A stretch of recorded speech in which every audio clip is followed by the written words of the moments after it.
Sugat sa katawan ang natamo ng dalawang sakay ng tricycle matapos araruhin ng motorsiklo. Tinatayang alas 10:05 ng gabi noong Nobyembre 11 sa National Highway ng Barangay San Angel, San Jose de Buenavista, Antique. Kinilala ang mga biktima na sakay ng tricycle na sila Reggie Española, 34 anyos, laborer, at Jemer Clataro, 27 anyos, na parehong mga residente ng Barangay Funda Dalipe, San Jose. Habang kinilala naman ang suspect na driver ng motorsiklo kay Warren Daya, 36 anyos, fish vendor at residente ng Barangay New Gumawan, San Joaquin, Iloilo. Sa panayam ng K5 News FM San Jose, Police Staff Sergeant Bernice Louis Clarito, duty investigator ng San Jose de Buenavista Municipal Police Station, kanyang ipinahayag na nagmula sa Maybato papuntang San Jose proper ang tricycle, habang nakasunod naman ang motor na nagmula sa San Joaquin papunta rin sa San Jose upang bumili ng isda. Dagdag pa ni Police Staff Sergeant Clarito na habang bumabiyahe sa parehong direksyon ng dalawang sasakyan at dahil na rin sa mabilis na pagpapatakbo ng driver ng motor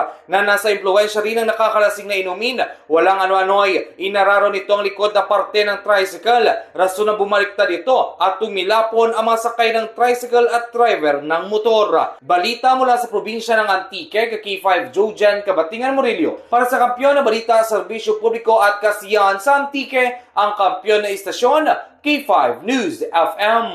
K5 News FM. News FM.